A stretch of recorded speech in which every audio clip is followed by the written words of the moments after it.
Je suis heureux ce soir de vous saluer de nouveau au nom de notre aimable Seigneur Jésus, le Fils de Dieu ressuscité. Sa présence était déjà ici quand je suis entré. Nous nous attendons donc à voir infiniment au-delà de tout ce que nous pourrions même faire ou penser. Ce soir, à ce que Dieu répande sur nous ses bénédictions et exalte Jésus-Christ au milieu de nous. Les 2 derniers soirs, je parlais. Dimanche soir, je pense que nous avons eu un service de guérison. Et lundi soir, j'ai prêché. Et j'avais commencé un sujet dimanche matin au tabernacle. Et j'ai pensé que pendant que nous attendions que l'auditoire augmente un peu, j'allais en quelque sorte exprimer ouvertement mes sentiments. Un de ces jours, si Dieu le veut et qu'il m'aide, j'aimerais vraiment avoir plusieurs campagnes où on juste entrer là et prêcher ou enseigner l'écriture et faire des appels à l'autel, s'agenouiller à l'autel et prier pour les gens, comme nous, baptistes à l'ancienne mode, le faisions autrefois. Je n'ai entendu que 2 baptistes dire « Amen ». Eh bien, les autres, où êtes-vous ce soir? Quelqu'un disait « Frère Branham, étiez-vous baptiste ?» J'ai dit « Oui ». J'ai dit, une fois je prêchais ici dans l'Arkansas, un homme âgé avait été guéri. Il était nazaréen. Le lendemain, il portait ses béquilles sur le dos en parcourant la ville, avec une pancarte dessus. Hier soir, Dieu m'en a débarrassé. Il était vraiment très handicapé. C'était à Little Rock. Ça faisait plusieurs années qu'il était comme ça. Et tout le monde le connaissait, parce qu'il se déplaçait et posait son chapeau par terre, rempli de crayons qu'il vendait. Et comme tout le monde le connaissait, la chose a vraiment déclenché, a vraiment produit beaucoup d'effets dans la ville. Quelques soirs plus tard, pendant que j'étais en train de prêcher, il s'est levé. Il a dit, « Une petite minute, frère Branham, est-ce que ça vous dérange que je vous demande quelque chose ?» J'ai dit, « Non, monsieur. » Et il a dit, « Eh bien, quand je vous ai entendu prêcher, j'ai su que vous étiez nazaréen. » Il a dit, « Ensuite, j'ai vu que nous étions entourés de pentecôtistes ici. Et quelqu'un m'a dit que vous étiez pentecôtiste. » Il a dit, « Il y a un instant, je vous ai entendu dire que vous étiez baptiste. » Il a dit, « Je ne comprends pas. » J'ai dit, « Eh bien, c'est facile. Je suis un baptiste nazaréen pentecôtiste. » C'est ça. Nous croyons. Oh, mes amis, je ne fais partie d'aucune dénomination d'église. Et pourtant, je fais partie de chacune d'elles. Quand je me suis lancé dans ceci, j'ai dit, Christ est mon chef. Cette Bible est mon manuel. Et le monde est mon église. Alors c'est comme ça que je veux être jusqu'à ma mort. Maintenant, dans un soir ou 2, nous essayerons de recommencer un service de guérison, quand nous aurons, bien sûr, en voyant ces lits de camp et ces brancards ici tout autour, j'aimerais voir quelque chose. J'ai vraiment hâte que quelque chose se produise ici, à Louisville, dans le Kentucky, parce que ceci est l'état d'où je viens. Je n'ai jamais eu ce qu'on appelle une bonne réunion dans le Kentucky, et je ne le dis pas dans un esprit critique.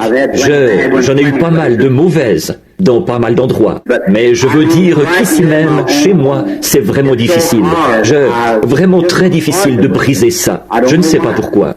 Mais je pense que c'est parce que Jésus a dit, dans son propre pays, comment ce serait. Et c'est probablement comme ça. Mais nous n'arrivons jamais à voir beaucoup de miracles extraordinaires. J'ai eu un service ici, il y a 1 an ou 2, à Jeffersonville. Mais il s'est trouvé que la femme dont il s'agissait venait d'ici, quelque part dans le Kentucky. Elle était devenue comme de la craie, depuis ses membres vers le bas, plutôt depuis la hanche en descendant vers ses membres. Et elle n'avait pas marché depuis 17 ans. Beaucoup d'entre vous y étaient ce soir-là et se souviennent du cas. Elle s'est levée d'un coup et elle est sortie du tabernacle en marchant normalement. Maintenant, j'aimerais que quelque chose démarre ici à Louisville, où je pourrais voir un réveil à l'ancienne mode se répandre à travers cette belle grande ville. C'est une ville comme toutes les autres villes. Elle est tout aussi perverse. Vous savez que c'est la vérité. Je ne cherche pas à dénigrer le Kentucky. En effet, je suis moi-même du Kentucky. D'accord. Mais c'est la vérité. Elle est perverse. Ici, c'est la patrie de tous les whisky, de toutes les distilleries, de toutes les combines perverses et toutes les choses du genre. C'est ici que ça se passe, aux alentours de Louisville, dans le Kentucky. C'est donc le siège de Satan. Mais nous pouvons le mettre en pièces avec l'évangile de Jésus-Christ. Si nous nous mettons tous ensemble, c'est vrai, nous devons unir nos forces et pousser ensemble. Il y a quelque temps, un évangéliste très célèbre dans le pays disait, en parlant des services ici, il disait, eh bien, voici ce qu'il y a. Il disait, quand je vais dans une ville, tout ce qui se trouve dans la région doit parrainer mes réunions. Sinon, je n'y vais pas. C'est ça. Eh bien, pensez un peu. Je pense qu'il y a peut-être 60 ou 70 grosses églises baptistes, rien qu'à Louisville. Voyez? Et que dire des méthodistes? C'est une ville méthodiste. En effet, Asbury se trouve ici. Qu'est-ce que cet homme aurait s'il venait dans cette ville, rien qu'avec les méthodistes et les baptistes, sans compter les presbytériens et tous les autres? Maintenant, combien y a-t-il d'églises du plein évangile ici dans la ville? 2 ou 3 petites missions quelque part par ici. Juste des petites églises, ici et là. Et elles sont en guerre, l'une avec l'autre. Alors, lorsque vous venez ici, vous devez vous appuyer sur la force de votre propre ministère. C'est vrai. Et même, chacun est semblable à un politicien qui arrive. Cela dépend de la force de votre propre ministère, qui attirera ceux que le Seigneur enverra. J'aime que ce soit comme ça. Frère, si ce n'est pas Jésus-Christ qui est mon appui ici et celui dont je dépends, alors je n'ai rien d'autre sur quoi m'appuyer. C'est vrai. Christ est le roc où je me tiens. Pour moi, tout le reste est sable mouvant. Je préférerais prêcher à 5 personnes dont je sais qu'elles ont été envoyées par Dieu pour entendre le message que de prêcher à 10 000 personnes qui ont été attirées là-dedans par un moyen politique. C'est vrai. Je préférerais voir une seule conversion à l'ancienne mode. Quelqu'un qui s'agenouille à l'autel, qui crie et qui pleurniche jusqu'à ce qu'il s'en sorte, que de voir 10 000 personnes qui se lèvent en se contentant de dire « Eh bien, je vais essayer ça ». Essayer ça, il n'est pas un Christ qu'on essaye, il est quelqu'un qu'on accepte. Que vous viviez ou que vous mouriez, que vous vous enfonciez ou que vous vous noyiez, acceptez-le quand même. C'est vrai. Si je priais pour 10 000 personnes ce soir et qu'elles meurent toutes demain matin, demain soir, je reviendrai ici prier pour les malades, en croyant que la parole de Dieu est vraie. C'est exact. Si j'étais en train de mourir et que 5 000 personnes mortes il y a 100 ans et qui avaient été dans l'éternité tout ce temps ressuscitaient et revenaient sur terre et qu'elles me disent « Frère Branham, ne faites surtout pas confiance à cela. Il n'a pas raison. Ne faites pas confiance à cela. Nous lui avions fait confiance. Nous sommes partis. Nous avons échoué. » Je dirais quand même « Laissez-moi mourir en Jésus-Christ. » C'est vrai. J'y crois. Et j'y mets tout mon cœur. Il est entièrement attaché à cela. Et j'y crois de tout mon cœur. Et je compte sur lui. Et j'aime son peuple. Je vous aime, vous, concitoyens du royaume de Dieu. Et je veux me tenir à vos côtés et porter le fardeau. Maintenant, ce soir, j'avais annoncé hier soir que j'allais parler pendant un petit moment ce soir. Le Seigneur voulant, je ne veux pas vous garder trop longtemps et vous fatiguer, parce que nous nous attendons. J'ai mis un genre de toison devant le Seigneur pour cette réunion, et je m'attends à ce que Dieu fasse quelque chose qui va donner une impulsion à la réunion ici dans la ville. Priez, remplissez votre rôle. Alors, quand le jugement viendra, tous, nous pourrons nous tenir là et dire que nous avons rempli notre rôle. Au chapitre 20 de l'Exode, et en commençant au verset 7, je voudrais parler juste quelques instants, si Dieu le permet, sur un trait, eh bien, je dirais, pas un sujet extraordinaire, mais un bon sujet. Dimanche dernier, à l'école du dimanche au tabernacle à Jeffersonville, nous avons abordé le sujet de la rédemption par le sang. Et voici ce que j'essaye de faire. Si vous voulez savoir pourquoi je fais ceci ici, beaucoup d'entre vous disent ne m'avoir jamais vu prêcher dans une campagne de guérison. Mais je le fais dans un but. Je pense que si je pouvais amener les âmes à être brisées et à venir à l'autel, alors je trouverais grâce devant Dieu pour Louisville. C'est vrai. Une fois que les gens s'humilient vraiment devant Dieu et prient. Et puis, il y en a beaucoup parmi vous, mes amis, qui prient, qui jeûnent, mais qui ont peur de prendre possession de l'objet de leur prière. C'est vrai, voyez? Eh bien, ça ne vous avancera à rien de jeûner et de prier, à moins que vous n'ayez des œuvres qui accompagnent ça. Vous aurez beau avoir toute la foi possible, ça ne vous avancera absolument à rien, à moins de vous avancer jusque-là, de faire face à la chose et de vous en emparer. C'est tout. Vous devez aller de l'avant. Vous devez vraiment faire le pas et le faire quoi qu'il arrive. Quand vous demandez quelque chose, allez le chercher. Dieu a dit que ça vous appartient. Alors, n'acceptez rien de moins. Allez chercher ce que vous avez demandé. Faites ça et voyez le résultat. Oui, ne reculez pas en disant « Eh bien, je vais accepter ça, faute de mieux. Je vais prendre ce qu'il y a de mieux. Dieu m'a promis ce qu'il y a de mieux. c'est ce que je veux. Et pendant ces 23 ans où je l'ai servi, il m'a donné cette place-là. Et aussi longtemps que je le crois et que je l'aime et qu'il m'aime, ce sera exactement comme ça, parce qu'il est tenu d'exécuter sa parole. Tout ce que vous demanderez en priant, croyez que vous l'avez reçu, et cela vous sera accordé.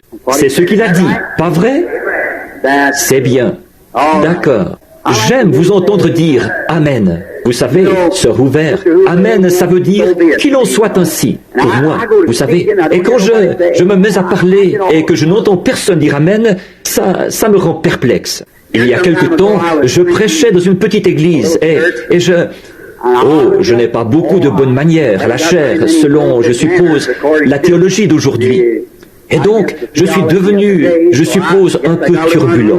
Je pense que j'ai sauté sur le dessus de la chair, comme ça. J'ai empoigné le micro et je suis resté assis là, avec les pieds qui balançaient, en prêchant de toutes mes forces. Je suis revenu à moi, je ne savais pas ce que je faisais. Quelques minutes plus tard, j'étais de nouveau perdu et je me suis retrouvé au milieu de l'allée centrale, en train de retrousser mes jambes de pantalon. Je ne sais pas pourquoi, mais j'aurais aimé rester là encore quelque temps. Ça, c'est une chose que j'aimerais dire. J'étais quelque part où j'avais vraiment du plaisir. J'ai vécu de ça pendant les quelques jours qui ont suivi. Un homme est venu à moi. Il a dit, dites donc, il a dit, comment pouvez-vous prêcher avec tous ces gens qui disent Amen? J'ai dit, c'est ça qui me fait prêcher. Oui, j'avais un vieux chien. Je chassais le raton laveur. Je dois avoir ici beaucoup d'amis du Kentucky qui aiment chasser le raton laveur. Alors, il forçait toutes sortes de bêtes à se réfugier dans un arbre. Et il les rapportait toutes, sauf la moufette. Il ne voulait avoir rien à faire avec ça. Alors, il la poursuivait jusque sous un tas de broussailles.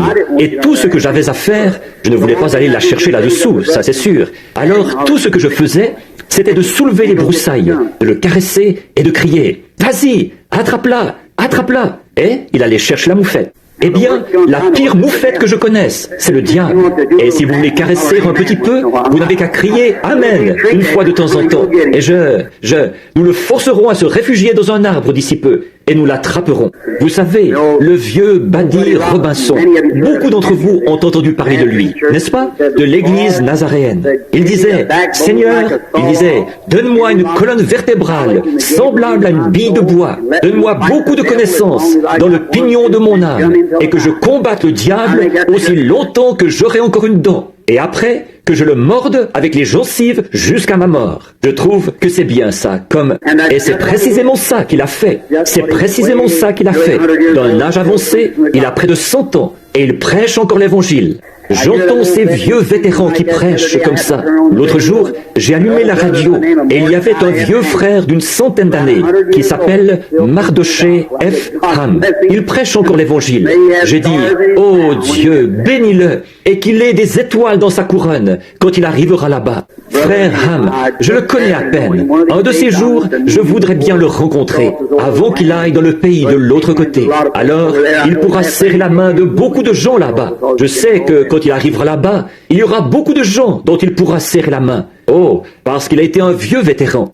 Que le Seigneur vous bénisse maintenant. Et maintenant, avant d'aborder cette parole, demandons à l'auteur de descendre et de nous la révéler. Notre bienveillant Père Céleste, nous nous approchons de toi ce soir, dans ce beau et magnifique nom de ton Fils Jésus. Confessons nos péchés, que nous ne sommes pas dignes de prononcer son saint nom. Car dans toute la famille des cieux se nomme Jésus. Toute la famille sur la terre se nomme Jésus. Et en ce nom, tout genou fléchira et toute langue le confessera, qu'il soit pécheur ou saint. Alors, quand nous parlons en son nom, combien nos cœurs devraient frémir de révérence alors que nous parlons. Donc, nous te demandons en son nom, avec révérence, de venir à nous ce soir, Seigneur. Nous sommes ici au milieu d'une grande ville, remplie de toutes sortes de combines que Satan utilise pour lier les gens, comme leur entreprise, les jeux d'argent, la prostitution, le whisky, les cigarettes. Oh Dieu, et beaucoup de ministres à la chair laissent passer ça, comme si c'était juste une chose parmi tant d'autres. Mais, oh Dieu, donne-nous la voix de l'avertissement, afin que nous prêchions l'évangile droitement et fidèlement, que nous mettions la cognée à la racine de l'arbre, que les éclats volent où ils veulent. Mais aide-nous, Seigneur, à prononcer un jugement sur ces choses et à prêcher l'évangile de ton cher Fils Jésus. Ô Dieu, permets que quelque chose se produise qui secouera cette ville pour le royaume de Dieu, de sorte que même les églises au coin des rues qui essayent d'avancer tant bien que mal avec quelques membres, ô Dieu, puissent ces églises se remplir à déborder de braves gens sanctifiés à l'ancienne mode, nés de nouveau. Accorde-le, Seigneur, et puissions-nous recevoir un réveil à l'ancienne mode, envoyé par Dieu, qui secouera la ville d'un bout à l'autre, qui éliminera toute la méchanceté. Oh Dieu, ne nous donne pas seulement quelques jours de réunion, donne-nous un réveil qui fermera les débits d'alcool et qui mettra les choses en ordre, qui fera que les gens viennent quand la cloche de l'église sonne, qu'ils s'assemblent à l'autel et qu'ils prient avant le message du pasteur et qu'ils soient prêts. Oh Dieu, accorde-le. Maintenant, ce soir, il y a peut-être des malades ici, Père. Et pendant que nous parlons des malades, ou pour les malades aussi, puisse le Saint-Esprit guérir chaque personne malade dans le bâtiment, sauver chaque pécheur, appeler chaque rétrograde à revenir à la maison, le ramener de son égarement. Et maintenant, puisse le Saint-Esprit être celui qui m'a guidé vers ce sujet ce soir. Puisse-t-il prendre les choses de Dieu et simplement utiliser son serviteur que voici comme un instrument, et puisse Dieu recevoir la gloire, car nous le demandons en son nom. Amen.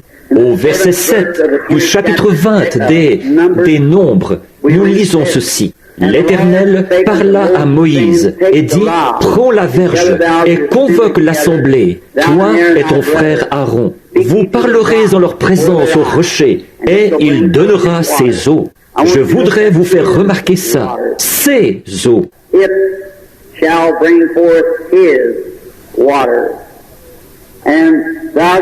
Il donnera ses eaux.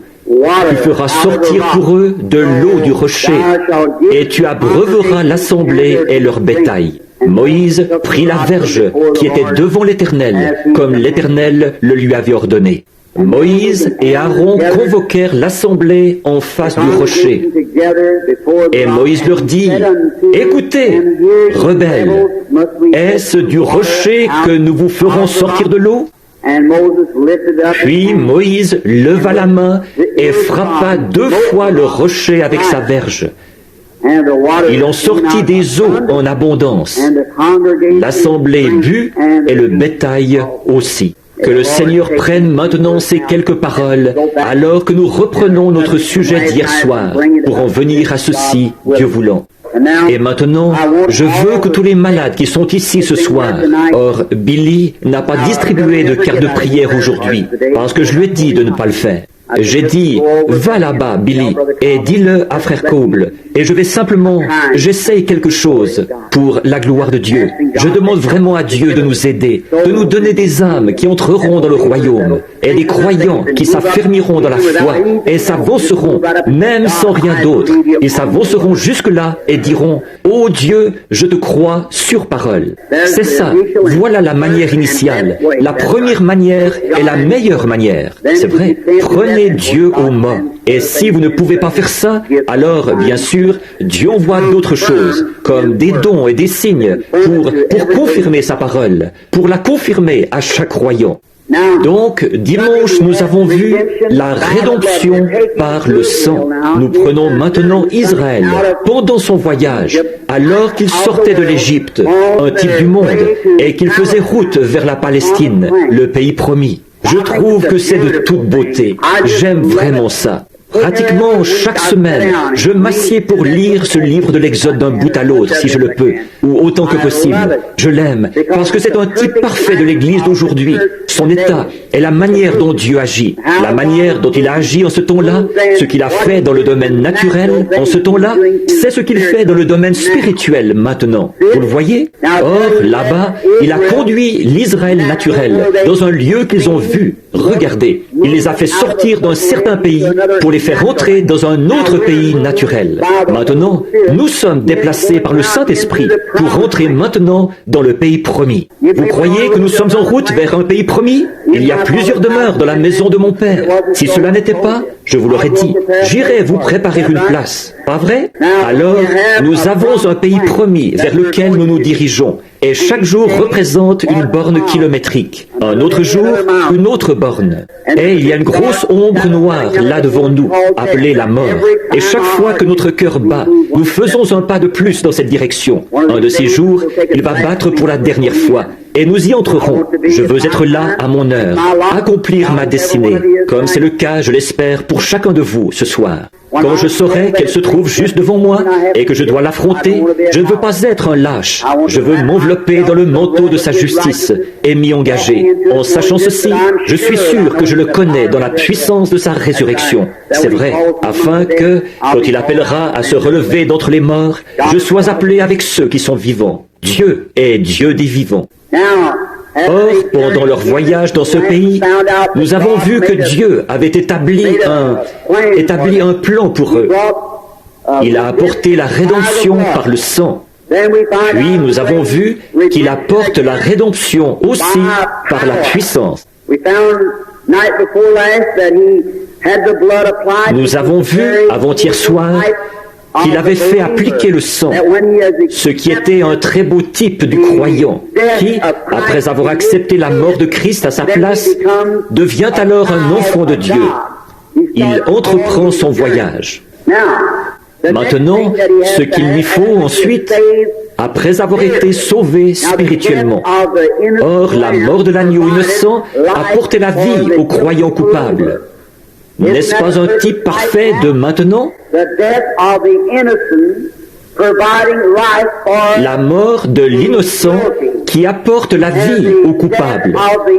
Et la mort du Christ innocent nous apporte la vie, à nous les coupables. Donc, premièrement, là, après que Dieu leur avait donné la vie grâce au sang, et qu'il l'avait prouvé puisque la mort était passée par-dessus eux, alors il leur a fait entreprendre leur voyage.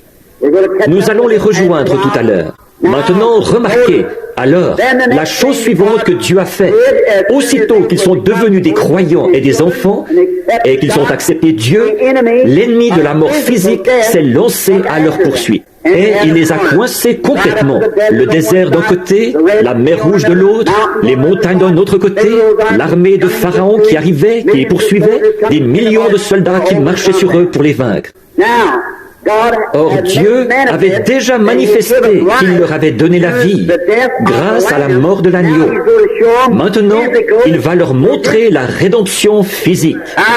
Alléluia! Voyez-vous, à la fois pour le salut et pour la guérison. Voyez-vous, pour l'homme naturel et pour l'homme spirituel. L'ange de la mort est passé par-dessus, ce qui prouvait que Dieu avait fourni un moyen d'y échapper, grâce à l'offrande du sang, et qu'il l'avait accepté. Maintenant, il va fournir un moyen d'échapper à une mort physique. Comme pour le croyant, aussitôt qu'il reçoit le salut, peut-être qu'il est rongé par un cancer ou par une autre maladie, Dieu procure aussi la rédemption par la puissance. De même qu'il procure la rédemption pour l'âme, il procure aussi la rédemption pour le corps. Ils étaient sauvés et ils étaient circoncis, ils étaient sous le sang, mais pourtant Pharaon l'ennemi allait les détruire, les tuer tous, là dans le désert. Et alors Dieu a montré sa puissance de rédemption pour leur corps. Vous saisissez? Vous savez de quoi je parle? La rédemption par la puissance. Et alors, au moment où l'ennemi les avait presque rejoints, la glorieuse colonne de feu surnaturelle, qui était au-dessus d'Israël, s'est élevée et est venue se placer entre eux et la mort. Laissez pénétrer cela pendant quelques minutes. Pouvez-vous voir de quoi je parle? Maintenant, pour chaque croyant, chaque enfant de Dieu né de nouveau, quand la mort vient à la porte comme un voleur, prématurément, l'ange de Dieu se place entre vous et la maladie. Bon, si vous voulez vous précipiter vers elle, ça vous regarde. Mais vous n'êtes pas obligé de le faire. Voyez, il se place entre vous et la mort. Il y a 23 ans, à l'hôpital juif, le docteur Maurice Fletcher me donnait 3 heures. L'un des meilleurs chirurgiens que vous ayez dans cette ville me donnait 3 heures à vivre. Je suis en vie ce soir. Alléluia. Pourquoi? Par la grâce imméritée, l'ange de Dieu s'est placé entre moi et la mort pour me protéger, et j'ai accepté cela. Et pour exprimer ma gratitude, par la grâce de Dieu, j'ai gagné un demi-million d'âmes pour lui ce soir. Oh, comme Dieu sait bien faire les choses. Si nous suivons simplement, n'essayez pas de conduire Dieu, laissez Dieu vous conduire. Voyez, c'est nous qui devons être conduits. Je pense que c'est pour cette raison que Dieu nous compare à des brebis. Avez-vous déjà vu une brebis égarée? Eh bien, c'est la créature la plus impuissante du monde. Elle ne peut pas trouver son chemin nulle part. Elle reste là à bêler jusqu'à ce que le loup la dévore ou qu'elle meure là. Elle ne peut pas retrouver son chemin. Et c'est comme ça, quand un homme est perdu, il est totalement impuissant. Vous ne pouvez absolument rien y changer. C'est Dieu qui, par le moyen de la grâce, doit vous conduire à Christ. Jésus a dit, « Nul ne peut venir à moi si le Père ne l'attire. Et tous ceux qu'il attirera et qui viendront, je leur donnerai la vie éternelle. » Quelle promesse! Oh, comme j'aimerais pouvoir ramener chaque personne ici à laisser descendre ça très profondément, sous la 5e côte du côté gauche, jusqu'à ce que ça atteigne le centre de son cœur. Vous verriez des gens se lever, qui avaient toutes sortes de maladies accrochées à eux, et sortir de ce bâtiment rempli de joie, en refusant d'accepter ces choses. Des infirmes marcheraient tout à fait normalement. Ils refuseraient de reconnaître quoi que ce soit d'autre. Voyez? Vous avez peur de vous lancer. Vous attendez que Dieu descende et vous fasse sortir de là. Ce n'est pas comme ça que Dieu s'y prend. C'est vous qui devez faire le pas. Il donne la promesse et dit, allez, viens, et alors vous suivez. Maintenant, remarquez, alors les enfants d'Israël, Dieu est venu se placer entre eux et le danger, la puissance de la rédemption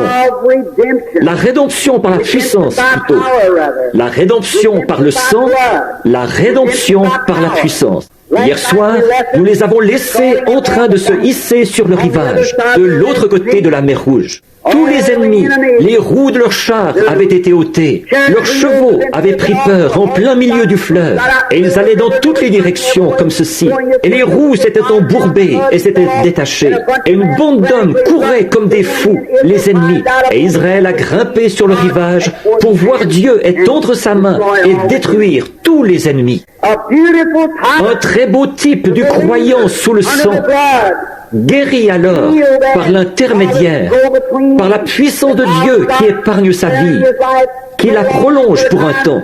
Ils auraient tous été tués là même.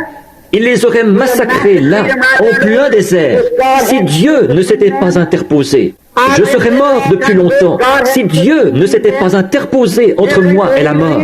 Chaque croyant ici serait mort depuis longtemps si Dieu ne s'était pas interposé entre vous et la mort. Chacun de vous. Donc Dieu, dans sa grâce souveraine et sa miséricorde, se place entre le croyant et la mort. Alléluia. Voilà, c'est ça. Puis, qu'est-ce qui vient ensuite pour le croyant? Ce qui vient ensuite, là, c'est le baptême du Saint-Esprit. Moïse a conduit les enfants d'Israël directement à la mer Rouge. Ils ont été baptisés dans la mer Rouge. La mer, l'eau, qui représente l'Esprit. Quand il a frappé le rocher, de l'eau en est sortie. C'était un type de Christ dans Jean 3,16.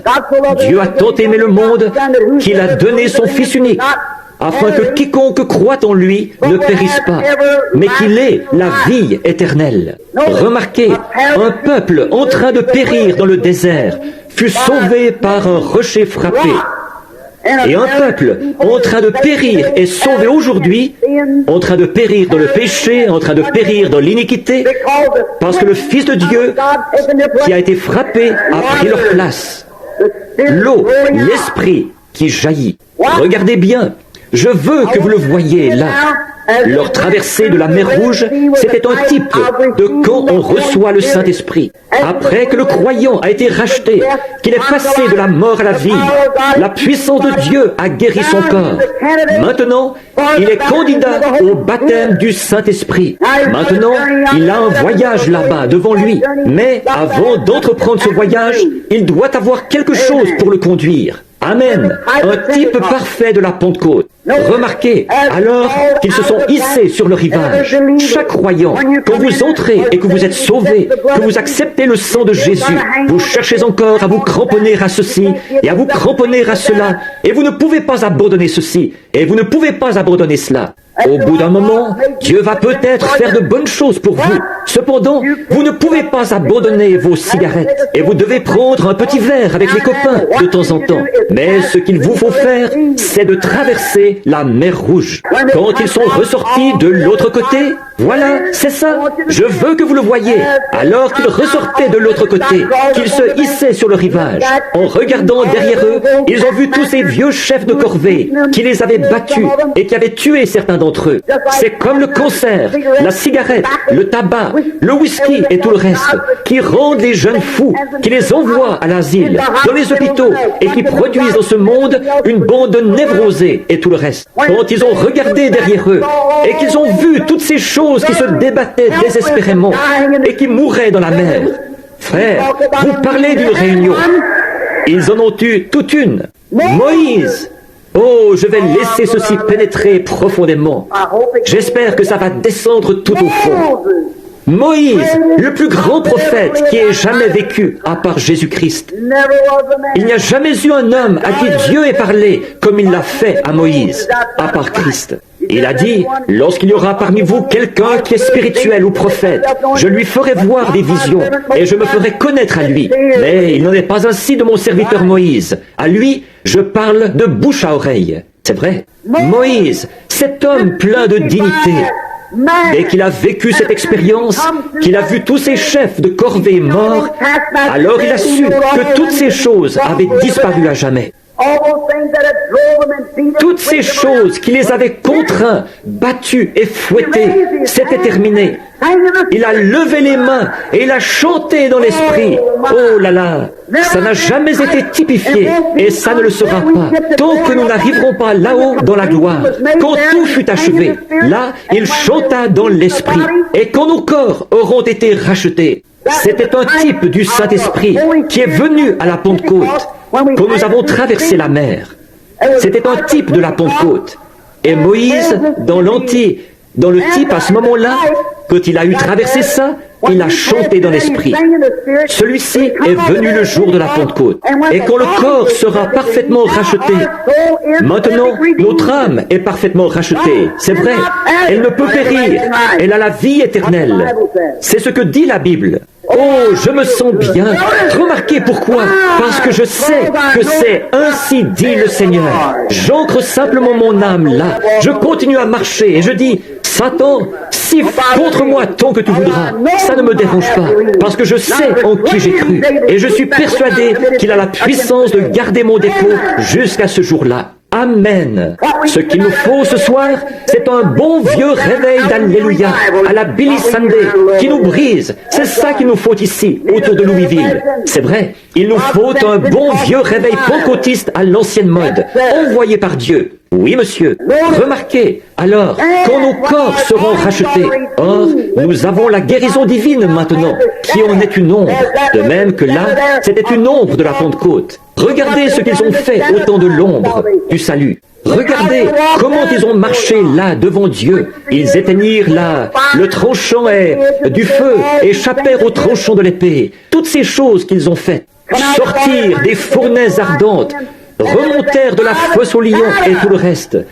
Par l'ombre, alléluia, par l'ombre de la Pentecôte. Maintenant, nous avons une rédemption parfaite grâce au sang de Christ.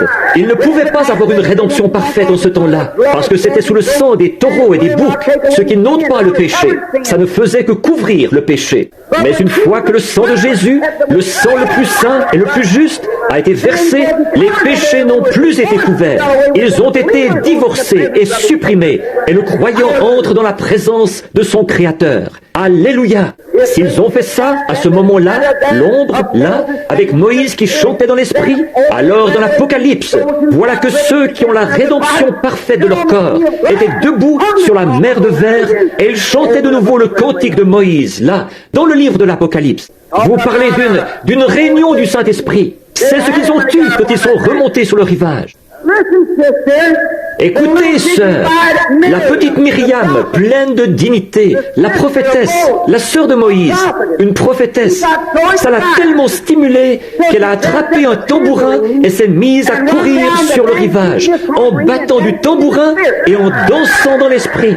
Non seulement cela, mais les filles d'Israël l'ont toutes suivie, en dansant dans l'esprit.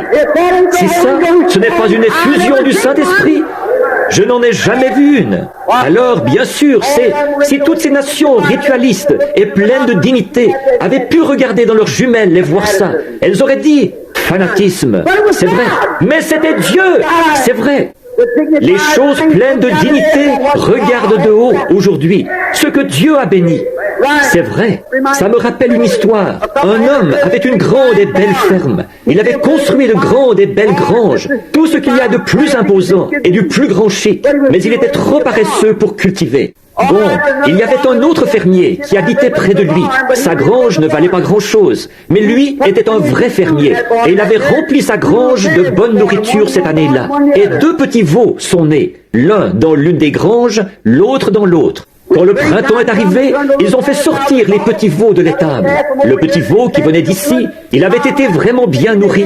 Oh, quand le vent s'est mis à souffler sur lui, oh là là, les sabots en l'air, il est parti à fond de train en s'ébrouant, en faisant des bonds, en ruant et en s'en donnant à cœur joie. Alors l'autre fermier a fait sortir le sien là-bas. Il n'avait rien eu à manger, sauf des mauvaises herbes. Trop paresseux pour cultiver, trop paresseux pour le nourrir. Ça fait penser à certains de ces pasteurs. C'est vrai, trop paresseux. Ça a trop peu d'importance. Rien que des granges imposantes. C'est tout ce que vous avez. Mettez-y donc de la nourriture pour le veau. C'est vrai, le baptême du Saint-Esprit prêché avec puissance, ça va les roussir. C'est vrai, mais c'est ça qu'il leur faut, un bon vieux roussissement à l'ancienne mode. C'est de ça que l'Église a besoin, c'est de ça que les membres ont besoin. Remarquez, et ce petit veau n'était plus qu'une ruine. Le pauvre petit était si maigre qu'en sortant de l'étable, il pouvait à peine marcher. Il a jeté un coup d'œil à travers une fente et il a regardé de l'autre côté. Et il a vu l'autre veau qui s'ébrouait. Il était bien gras et rondouillard. Il se sentait bien. Il avait mangé tout l'hiver. Et ce petit veau affamé a dit, en le regardant, « Quel fanatisme !» Oh, bien sûr, il était trop maigrichon pour penser autre chose. Mais je vous le dis, celui qui avait été bien engraissé là, pendant tout l'hiver, frère, lui, il savait où il en était. Il passait des moments merveilleux quand ce vent chaud s'est mis à souffler sur lui. Et tout homme qui est né de l'Esprit de Dieu, on va le traiter de fanatique ou d'autre chose. Mais quand ce vent chaud du printemps, du Saint-Esprit, commencera à venir, comme il l'a fait le jour de la Pentecôte, quelque chose va se produire. C'est vrai. Les vents chauds commencent à souffler. Frère, vous êtes bien engraissé par l'évangile, bien rondouillard, et vous vous sentez bien. Les sabots en l'air, allez-y, donnez-vous du bon temps. C'est ce que Myriam et les autres ont fait. Ils ont regardé en bas et ils ont vu que toutes les choses anciennes, ce qu'ils avaient fait autrefois, tout ça, c'était mort et enterré. Ils avaient déjà vu que Dieu avait accepté le sang. Ils avaient déjà vu sa puissance dans la guérison divine qui s'était interposée. Ils avaient traversé la mer Rouge et avaient été baptisés de l'Esprit. Ils marchaient de l'autre côté en passant des moments vraiment merveilleux. Ils ne se souciaient pas de ce que toutes les organisations pensaient. Amen. Quel type parfait du croyant aujourd'hui qui ose faire le pas. Dieu a promis qu'il pourvoirait à tous leurs besoins. Il a promis qu'il pourvoirait à tous nos besoins.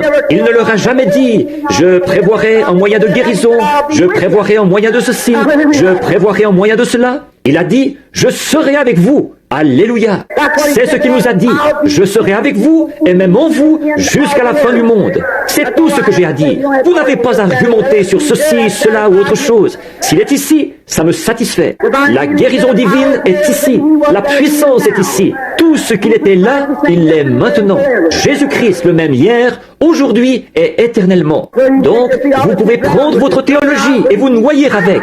Frère, moi je crois Jésus-Christ, le même hier, aujourd'hui et éternellement. Il a dit, je serai avec vous et même en vous jusqu'à la fin du monde. Oui.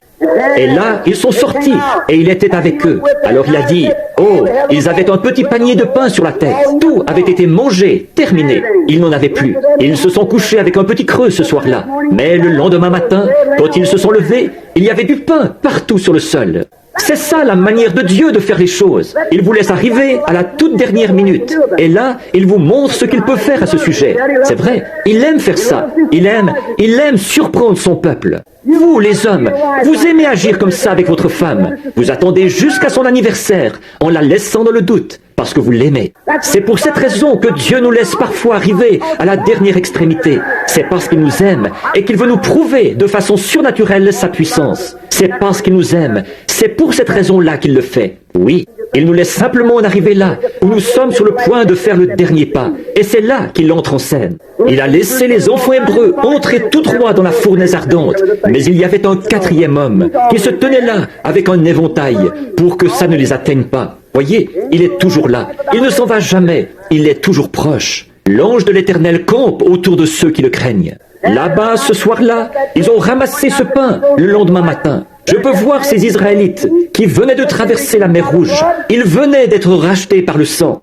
Ils avaient vu la puissance de guérison de Dieu, ou la puissance miraculeuse se placer entre entre Israël et l'Égypte, et noyer les ennemis qui étaient en arrière. Comme le vieux cancer est parti pour toujours, la cécité était partie, la surdité était partie, le diabète était parti, tout a été noyé là-bas, en arrière, dans le sang de Jésus-Christ. Comment vous sentez-vous ? Oh, vous marchez dans la rue et une espèce de vieux critiqueur vous dit « Hé, une minute, es-tu sûr de ça ? Ne me parle pas !»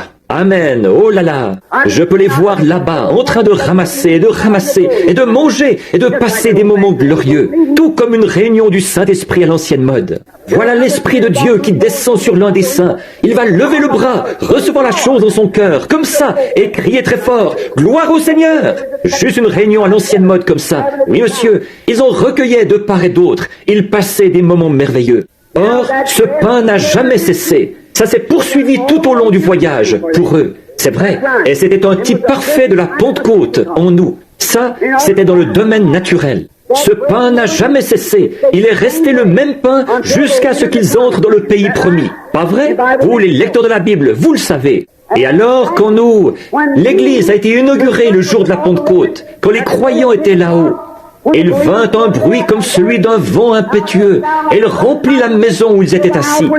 Le même Saint-Esprit qui est descendu à ce moment-là, descend maintenant. Ça se poursuivra tout au long, depuis ce temps-là jusqu'à la fin du temps. Ça se poursuivra jusqu'à la fin. C'est notre pain. Eux étaient nourris de pain naturel. Nous sommes nourris de pain spirituel. Jésus a dit, « Je suis le pain de vie qui est descendu du ciel, d'auprès de Dieu. » Ils ont dit, « Nos pères ont mangé la manne dans le désert pendant 40 ans. » Il a dit, « Ils sont tous morts. » Oui, monsieur.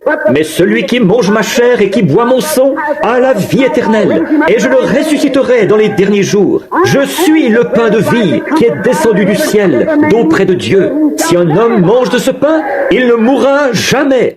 Voilà, eux avaient le pain naturel. Nous avons le pain spirituel. Oh, je n'échangerai cela pour rien au monde. Merveilleux. Oh, vous dites, frère Branham, nous savons tous que vous êtes un fanatique. Eh bien, moi aussi, je suis un fou de Christ.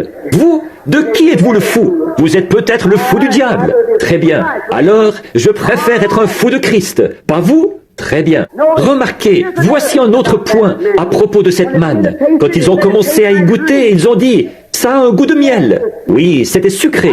Je peux voir ces vieux saints se lécher les babines et se régaler. C'était bon. Avez-vous déjà goûté ceci? Ceci aussi, c'est bon. Il est dit, goûtez et voyez, l'Éternel est bon. Cela a le goût du miel du rocher.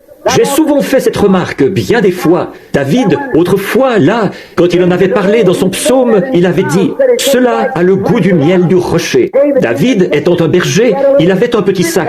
Il portait ça sur le côté, et ils y mettaient toujours du miel. Les vieux bergers le font encore en Palestine.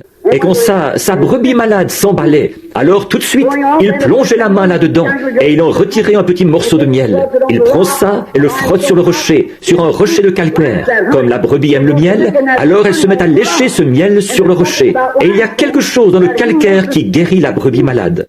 Et je vous le dis, nous avons un sac rempli de miel ici ce soir. Et nous allons appliquer ça sur le rocher, Jésus-Christ. Et les brebis malades, mettez-vous à lécher. Vous allez vous rétablir, c'est sûr et certain. C'est vrai, vous n'avez qu'à lécher, lécher, lécher. Et pendant que vous léchez le miel, eh bien, vous allez absorber du calcaire. C'est sûr et certain. Aussi sûr que 2 et 2 font 4. Or, nous n'allons pas l'appliquer sur l'Église, nous allons l'appliquer sur Christ. C'est là que ça doit se trouver. C'est vrai, en effet la guérison, c'est en Christ qu'elle se trouve. Amen. Comme toute autre bénédiction rattachée à la rédemption. Remarquez, et une autre chose, quand elle a commencé à tomber, Aaron a reçu l'ordre d'aller en ramasser plusieurs œmères. Or, si eux, ils essayaient d'en garder pour le 2e jour, elles se gâtaient. Et c'est ce qu'on retrouve beaucoup ce soir parmi les gens qui ont le Saint-Esprit. Vous essayez de vous dire, eh bien, il y a 20 ans, nous avons eu un bon message. Nous avons passé des moments merveilleux. Ce soir, qu'est-ce que vous avez? C'est ça la question. Elle tombait chaque nuit. Elle n'a jamais manqué de le faire, pas une seule fois. Sauf le sabbat, c'est vrai. Et alors, Dieu l'a envoyée nouvelle chaque nuit, chaque jour, chaque heure, elle est venue. Remarquez, ces œmères ont été mises en réserve. Il a dit, maintenant regardez, quand vous entrerez dans le pays et que vos enfants commenceront à poser des questions à ce sujet, il a dit, chaque sacrificateur qui entre maintenant dans le sacerdoce, après avoir reçu la permission d'entrer dans le lieu saint et tout, une fois ordonné comme sacrificateur, alors il avait le droit d'entrer et de prendre une bouchée de la manne originelle, qui était tombée au commencement. La toute première manne qui est tombée, ils l'ont ramassée et l'ont mise dans un œmère, et ils l'ont conservée, et elle était réservée uniquement pour le sacerdoce. Maintenant, vous me direz, frère Branham, quel type y a-t-il de ça aujourd'hui? Eh bien, c'est nous qui sommes le sacerdoce. Vous êtes un sacerdoce royal, une nation sainte, un peuple acquis, offrant à Dieu des sacrifices spirituels, les fruits de lèvres qui célèbrent son nom. Amen. Voilà, c'est ça. Bon, maintenant, le jour de la Pentecôte, au moment où le Saint-Esprit, notre manne descendait. Donc, tous les sacrificateurs à cette époque-là, sous l'Ancien Testament, quand ils s'engageaient dans le sacerdoce, ils savaient qu'ils allaient recevoir une bouchée de la manne originelle. Pas quelque chose de fabriqué, quelque chose de fabrication humaine qui lui ressemblait, mais ils allaient recevoir une portion de la manne originelle. Eh bien, le jour de la Pentecôte, quand notre manne à nous a commencé à tomber, le Saint-Esprit est venu comme un vent impétueux. Il y avait là un groupe de gens pleins de dignité. Ils étaient 120 dans une chambre haute, porte fermée, fenêtres baissées. Ils étaient assis là, ils attendaient la promesse. Oui, bien sûr, ils avaient été avec Jésus, ils connaissaient sa puissance et tout ça, mais ils attendaient la promesse. C'est ce que nous voulons ce soir, être, si ce groupe de gens-ci pouvait arriver à être d'un même accord, comme eux l'étaient ce soir-là. De nouveau, la même chose se produirait ce soir, ici même, dans ce bâtiment, à Louisville, dans le Kentucky. De nouveau, ce qui s'était produit le jour de la Pentecôte. C'est vrai. Oh, bien sûr, il y aurait le même genre de critiqueurs ici, à Louisville, que là-bas. Mais ils étaient tous dans le même lieu, d'un même accord. Ils étaient 120 dans une chambre haute, porte fermée, fenêtres baissées. Ils étaient assis là, ils attendaient la promesse. Oui, bien sûr, ils avaient été avec Jésus, ils connaissaient sa puissance et tout ça, mais ils attendaient la promesse. C'est ce que nous voulons ce soir, être, si ce groupe de gens-ci pouvait arriver à être d'un même accord, comme eux l'étaient ce soir-là. De nouveau, la même chose se produirait ce soir, ici même, dans ce bâtiment, à Louisville, dans le Kentucky. De nouveau, ce qui s'était produit le jour de la Pentecôte. C'est vrai. Oh, bien sûr, il y aurait le même genre de critiqueurs ici, à Louisville, que là-bas. Mais ils étaient tous dans le même lieu, d'un même accord. Et tout à coup, un prédicateur est venu. Il avait une lettre, ils l'ont signée. Ils ont reçu la main d'association et ils sont entrés dans la communion de l'Église. C'est peut-être comme ça que ça se passe aujourd'hui, mais pas dans ce temps-là. Ça, c'est à la manière des protestants. Le catholique, lui, il s'avance à l'autel, il fait sa première communion, il tire la langue, prend l'hostie, et le prêtre boit le vin. Et c'est ce qu'il devient. Mes frères, le jour de la Pentecôte, ils étaient d'un même accord, dans le même lieu, et tout à coup, il vint du ciel. L'homme n'a eu rien à voir là-dedans. Un bruit comme celui d'un vent impétueux. Il remplit toute la maison où ils étaient assis. La puissance de Dieu est descendue sur eux. Les voilà qui sortent dans la rue, en se comportant comme une bande de fous, comme ils l'avaient fait là-bas, après avoir traversé la mer Rouge. Pas vrai? Ils poussaient des cris, ils étaient tout excités, ils titubaient, ils parlaient avec des lèvres balbutiantes. Oh, quelle excitation! Vous, à tel point que les gens, l'église pleine de dignité, ils se tenaient à distance et disaient, ces gens sont ivres de vin nouveau. Alléluia! De toute façon, vous allez me traiter d'exalté. Alors, autant commencer tout de suite. Bon, regardez, ils étaient remplis de vin nouveau. C'est vrai, du vin venu du ciel, d'eau près de Dieu. Avez-vous déjà vu un homme ivre? Il est tout simplement amoureux de tout le monde. Voyez-vous, ça lui est égal. C'est comme ça qu'est un homme quand il est ivre de l'esprit. La Bible dit, ne vous enivrez pas de boissons fortes, c'est de la débauche. Soyez au contraire ivres de l'esprit. L'Esprit de Dieu vous rend tellement ivre que vous oubliez tous vos ennemis et tout. Tout le monde est amoureux de vous. Qui se trouve près de vous, ça vous est égal. Vous êtes l'homme le plus grand du pays à ce moment-là. Peu m'importe que votre voisine, assise près de vous, fréquente une église pleine de dignité, que le Saint-Esprit vienne sur vous une bonne fois. Voyez ce qui va se passer. Prenez une bonne cuite. Vous verrez ce qui va se passer. Vous direz, « Sœur, je l'ai reçu. Toi aussi, c'est ce qu'il te faut. » C'est vrai. Oui, monsieur, il va se passer quelque chose. Ils étaient là, tous ivres de vin nouveau. Et écoutez, certaines de vous, les sœurs, ici, saviez-vous que la Sainte Vierge Marie était avec eux? Eh bien, il lui a fallu aller là-haut, la mère de Jésus-Christ. Il lui a fallu aller là-haut et faire partie de ce groupe de gens tellement ivres de l'esprit qu'elle titubait comme si elle s'était enivrée de whisky ou de quelque chose comme ça. Et vous, vous imaginez que vous irez au ciel parce que vous passez à l'église avec votre livre de chant sous le bras, que vous vous rendez là tous les dimanches matins, la cloche sonne, vous vous asseyez là et vous écoutez un peu de... et vous repartez? Vous n'irez jamais. Vous devrez suivre cette voie, parce que c'est la seule voie que Dieu ait jamais tracée et qu'il aura jamais. Vous y marcherez, sans quoi vous ne serez pas là-bas. Je ne suis pas votre juge, mais je suis en train de prêcher l'Évangile. C'est l'exacte vérité. La Sainte Vierge y était, et elle s'est conduite en imbécile autant que les autres. Elle était aussi ivre que les autres. Ces hommes et ces femmes, tous, ils étaient remplis de vin nouveau. Si Dieu a fait un seul changement à ce programme, indiquez-moi le passage de l'Écriture où il en est question. Il n'y en a pas. Non, monsieur, c'est resté comme ça jusqu'à la fin de l'âge, jusqu'à la fin de la Bible. Et ce sera pareil quand Jésus viendra. Regardez, pendant qu'ils étaient ivres de ce vin nouveau, regardez, nous allons voir si Dieu en a mis un Homère en réserve pour vous. Très bien. Ils étaient tous là-bas. Et un petit prédicateur peureux qui s'appelait Pierre, la petite Pierre, qui avait eu si peur de sa position qu'il avait renié Jésus. Il était sorti en courant pour aller prier jusqu'à exaucement et il lui avait fallu être avec les autres qui s'étaient rassemblés. Il est monté sur une caisse à savon ou quelque chose comme ça et il a dit, « Eh bien, hommes juifs, et vous qui séjournez à Jérusalem ?» C'était des docteurs en théologie. Oh, il a dit, vous, hommes israélites, et vous qui séjournez à Jérusalem, et ainsi de suite, sachez ceci, ces gens ne sont pas ivres, comme vous le supposez, car c'est la 3e heure du jour, mais c'est ici ce qui, si ceci n'est pas cela, je veux garder ceci jusqu'à ce que cela vienne. C'est un fait. Il a dit, c'est ici ce qui a été dit par le prophète Joël. Dans les derniers jours, dit Dieu, je répandrai mon esprit sur toute chair. Vos fils et vos filles prophétiseront, et sur mes servantes et sur mes esclaves, je répandrai de mon esprit, et elles prophétiseront. Je ferai paraître des signes en haut dans les cieux, et sur la terre, des colonnes de feu, de la fumée et de la vapeur.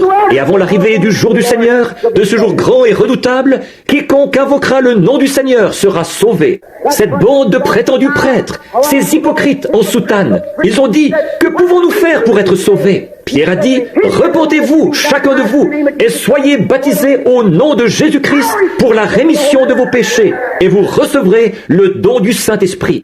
Combien de temps est-ce que ça va durer? Car la promesse est pour vous, pour vos enfants, et pour ceux qui sont au loin, en aussi grand nombre que le Seigneur notre Dieu les appellera. Alors tout homme qui se repent, qui est baptisé au nom de Jésus-Christ, et à qui Dieu donne le baptême du Saint-Esprit, il ne reçoit pas quelque chose qui ressemble ressemble à la première manne. Mais il ne reçoit pas qu'une bouchée de la première manne, mais il reçoit un cœur rempli du même Saint-Esprit. Vous allez peut-être dire, un peu moins fort là, je sais que je parle un peu fort à ce sujet, mais je ne peux vraiment pas m'en empêcher. Remarquez, regardez, je ne crie pas après vous, peut-être que je fais résonner ça, mais, oh, si vous vous sentiez comme moi, vous aussi, vous élèveriez la voix. Remarquez, oh, un cœur rempli de la manne originelle, qui était tombé au commencement. Ce même Saint-Esprit, qui était descendu à ce moment-là, descend maintenant. Et vers qui va-t-il aller ? Vers vous, vers vos enfants, vers ceux qui sont au loin, à Louisville, dans le Kentucky, et en aussi grand nombre que le Seigneur notre Dieu les appellera. Ils recevront exactement la même chose que ce que nous avons ici. C'est ce qu'il a dit, Dieu l'a béni, il l'a prêché, le Saint-Esprit l'a apporté, je l'ai reçu, c'est réglé, Amen. Voilà, ça me suffit, je l'ai pris au mot, il l'a accompli. Si vous le voulez, vous pouvez l'avoir aussi. C'est vrai. Sortez donc de cet état de mort et réveillez-vous. Ça va vous secouer comme ça et vous réveiller. Et tout à coup, vous regarderez autour de vous et tout vous semblera différent. Cet homme à qui vous ne vouliez pas parler, vous vous dépêcherez d'aller lui parler. Oui, monsieur, il vous faut le faire. Voilà tout. Oh, toutes ces choses, rapportez ces vieux outils pour les pneus, et ces choses que vous aviez prises à l'hôtel cette fois-là, cette serviette que vous aviez utilisée pour envelopper l'argenterie, que vous aviez prise sur la table, vous vous dépêcherez de les rapporter. Certainement, oui monsieur, ça fera de vous une nouvelle créature en Jésus-Christ. Maintenant, regardez Marie. Oh là là, il faut se dépêcher. Nous avançons bien. Les voilà qui s'en vont maintenant dans le désert. Après cette réunion à l'ancienne mode, maintenant, ils sont en route. N'est-il pas étrange qu'ils aient été conduits directement au désert de Sin, directement au désert, directement à la source d'eau amère? Pouvez-vous imaginer Dieu qui emmène ses enfants, juste après qu'ils ont été sauvés et remplis du Saint-Esprit, à des sources d'eau amère? Bien sûr, il désirait leur exprimer de nouveau son amour. C'est vrai. Ils sont arrivés là-bas. Vous savez, une fois que vous avez reçu le Saint-Esprit, vous rencontrez beaucoup d'obstacles. De nombreux malheurs atteignent le juste. Mais de tous, Dieu le délivre. Dieu vous amène directement en face de ces choses pour pouvoir vous montrer sa puissance et sa bonté. C'est comme l'histoire que j'ai entendue du berger à Jérusalem qui avait cassé la patte de sa brebis. On lui a dit, « Oh, berger cruel, pourquoi as-tu cassé la patte de cette brebis ?» Il a dit, « Eh bien, elle n'agissait pas comme si elle m'aimait. Alors j'ai décidé de lui casser la patte pour devoir lui donner une attention toute spéciale. Et alors, elle m'aimerait à partir de ce moment-là. » Parfois, Dieu doit vous aliter, atteint d'une maladie, et le médecin qui dit que vous allez mourir. Alors Dieu pourra vous donner un petit traitement spécial pour que vous l'aimiez un peu plus. C'est vrai. Certains passent par les eaux, certains passent par les flots, certains passent par de dures épreuves, mais tous passent par le sang. Jésus conduit son Église. Or, quand ils étaient là, que les eaux étaient amères et qu'ils ne pouvaient pas boire, Dieu a pourvu d'un moyen. Un petit arbre qui se balançait là sur le bord, que Moïse a simplement coupé et jeté dans l'eau, a tout changé. L'eau devint bonne et douce. Maintenant, quand vous vous retrouvez devant l'une de vos eaux amères, ou quelque chose du genre, il y a un arbre ce soir, spirituellement parlant, suspendu au-dessus de Golgotha, ou du monde ce soir, qui adoucira n'importe quelle eau amère vers laquelle vous pourriez être conduit. C'est vrai, le calvaire adoucira n'importe quelle expérience. Souvent, nous nous retrouvons dans des situations difficiles et nous nous posons des questions. Il m'arrive alors de fermer les yeux et de penser, là-bas, à Golgotha, c'est là que mon Rédempteur a versé son sang et est mort pour ma vie. Alors mon épreuve semble bien petite. Je la mets simplement de côté et je continue à marcher. Cela l'adoucit. Cela a adouci toutes les expériences que j'ai eues. Il les adoucit toujours quand j'arrive à mes eaux de Mara. Maintenant, nous sommes sur le point de les rejoindre, là, dans le désert. Après tous ces grands signes et prodiges, le réveil s'était calmé. Et alors, dès que le réveil s'est calmé, eh bien, ils ont complètement oublié les miracles. N'est-ce pas un peu ce que font les gens aujourd'hui? Ils oublient ce que Dieu a fait l'année dernière, ce que Dieu a fait à la réunion là-bas, à l'école secondaire. Vous l'oubliez complètement. Voyez? Ce que Dieu a fait, nous l'oublions tout simplement. Maintenant, remarquez, et parce qu'ils se sont mis à se disputer entre eux, eh bien, en fait, moi, après tout, je suis méthodiste. Notre église est la plus grande. Moi, je suis baptiste, et je vais vous le dire tout de suite. Nous croyons à la sécurité éternelle, et nous l'avons. Vous autres, la doctrine, vous ne l'avez pas, après tout. C'est à ce moment-là que vous vous attirez des ennuis, et que votre approvisionnement en eau est coupé. C'est vrai. C'est vrai. C'est à ce moment-là, dans le désert, quand il vit dans le désert, qu'il se met à murmurer et à se plaindre. Eh bien, je vais te dire une chose. Ce vieux pasteur, quand il était ici, ce vieux prédicateur qui prêchait cette religion d'autrefois, comme ça, je ne sais pas s'il avait raison ou pas. Je te le dis, il a rendu ma mère tellement furieuse un soir qu'elle est rentrée à la maison. Je te le dis, elle était vraiment remuée. C'est ce qu'il fallait, c'est vrai. Oh, je ne sais pas si oui ou non, je veux continuer à écouter ça. C'est là que votre approvisionnement en eau est coupé, c'est vrai. Ça, c'est quand vous vous retrouvez dans le désert. Ils se sont mis à murmurer. Ils disaient, notre âme est dégoûtée de ce pain misérable. Après avoir quitté l'ail et les oignons de l'Égypte, ils mangeaient de la nourriture d'ange et ils se plaignaient quand même. N'est-ce pas comme l'Église? Maintenant j'en arrive aux gens de la sainteté, là, à vous ici, oui, à vous tous. Ils mangeaient de la nourriture d'ange, et puis ils disaient, j'aimerais bien qu'on soit en Égypte, pour avoir encore de l'ail. Il va y avoir Clayton, McMission et ses Wildcats au bar ce soir. Si je n'avais pas adhéré à cette espèce d'église, je pourrais y aller. Vous feriez tout aussi bien d'y aller. Là où sont vos trésors, là aussi est votre cœur. Vous n'avez jamais rien reçu au départ. C'est vrai, c'est vrai. Oh, j'aimerais faire ceci, ou faire cela. C'est ça, toujours une plainte. Ils avaient quitté les eaux boueuses de l'Égypte pour boire les eaux pures du rocher des âges, et ils s'en plaignaient. Ils avaient quitté le lieu des grands médecins vantards de l'Égypte, des grands vantards et tout, pour être avec le grand médecin. Ils avaient quitté ce lieu où on disait que le temps des miracles est passé, pour être avec les gens qui avaient des signes et des prodiges qui les accompagnent. Et ils se plaignaient quand même. Oh là là, oui monsieur. Là-bas, évidemment, les Égyptiens, eux, c'étaient des gens des nations, froids, indifférents. Ils ne croyaient pas à ça, au miracle. Et puis, ils étaient là où ils avaient une colonne de feu autour d'eux. Nous l'avons ce soir. Ils étaient là où ils avaient la joie dans le camp, où ils jubilaient, où des miracles se produisaient et tout. Et ils s'en plaignaient. C'est pour ça que l'eau a tari. C'est pour ça qu'ils n'avaient rien à manger, ni rien à boire. C'est parce qu'ils murmuraient. Et c'est ce qui se passe avec les églises de la région de Louisville ce soir. Elles murmurent, elles se plaignent. Miséricorde, reprenez le collier. C'est ça. Qui est donc ce gars-là, ce Moïse? Pourquoi est-ce que nous avons écouté cet exalté de prédicateur finalement? Qu'est-ce que nous faisons ici? Et leur approvisionnement en eau a tari. Je pense à Moïse, ce grand homme. Il avait été instruit dans toute la sagesse des Égyptiens. Regardons-le quelques minutes. Considérons Moïse une minute. Regardez cet homme. Les Égyptiens, ils étaient bien plus avancés que nous aujourd'hui, pour ce qui est de la science médicale. Ils étaient bien plus avancés que nous. Il y a bien des choses qu'ils pouvaient faire que nous ne pouvons pas. Et Moïse avait le remède à tout. Et pendant qu'il était là-bas, pensez-y, il y avait environ 2 millions de personnes avec Moïse. Il y avait de jeunes enfants, il y avait des hommes âgés, des femmes âgées, il y avait des infirmes et des aveugles. Il naissait des bébés, des milliers chaque semaine. Et Moïse, le docteur Moïse, était là-bas, dans le désert avec tous ces gens. J'aimerais regarder dans sa pharmacie, pas vous? J'aimerais voir ce que le docteur Moïse avait dans sa pharmacie. Jetons un petit coup d'œil dans sa pharmacie et voyons ce qu'il avait.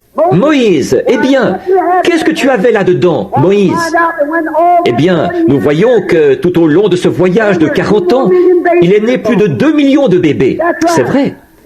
Qu'est-ce que tu as utilisé, Moïse? Qu'est-ce que tu as utilisé pour tous ces maux, ces douleurs, ces cancers, ces cas de cécité, de surdité, de mutisme? Mais on m'a dit que, quand vous êtes sortis du désert, il n'y en avait pas un seul qui était faible parmi eux. Dis donc, certains médecins aimeraient bien regarder là-dedans, dans cette pharmacie-là, n'est-ce pas? Et une autre chose, Moïse, qu'est-ce que tu as aspergé sur ces gens pour que même leurs vêtements ne s'usent pas? Leurs souliers ne se sont jamais usés après avoir marché sur ces pierres. Si vous avez déjà été là-bas, vous savez à quoi ressemble le désert. On use une paire de souliers en 3 jours. Et en 40 ans, ils n'ont même pas usé un petit bout du cuir. Moïse, qu'est-ce qu'il y avait dans ta pharmacie? Regardons dedans. Je le vois. J'ai une prescription. Je suis l'Éternel qui te guérit. C'est réglé. Amen. Oh Moïse, mon père est allé par ici. Il vient de tomber et il s'est cassé la jambe. Qu'est-ce que tu as pour lui? Je vais regarder ça. Si tu obéis à ma voix, si tu fais tout ce que je t'ordonne, je ne te frapperai d'aucune des maladies dont j'ai frappé les Égyptiens. Car je suis l'Éternel qui te guérit. Dis-lui ça. Il s'est rétabli. Amen. C'est ça. Oh, il est gravement malade. Mon bébé a des coliques ou une pneumonie. C'est très grave. Docteur Moïse, qu'est-ce que je peux faire? Je vais voir ce que j'ai. Je suis l'Éternel qui te guérit. C'est réglé. Amen. Ils repartaient. C'est ça. Ils poursuivaient leur chemin dans la joie. C'est tout ce qu'il lui fallait. Je suis l'Éternel qui te guérit. Il y a 600 et quelques promesses bien claires concernant la guérison divine, rien que dans le Nouveau Testament. Et pourtant, nous mettons Dieu en doute ce soir. Que va signifier le jugement pour nous? C'est ça. Je suis l'Éternel qui te guérit. Oui, monsieur. C'est ce que Moïse avait, ce que le docteur Moïse avait dans sa sphère, dans sa pharmacie. C'était ceci. Je suis l'Éternel qui te guérit. Donc, il a guéri toutes les maladies et les a parfaitement gardées. Il leur a fait traverser le désert et les a fait entrer dans le pays promis. Oh là là.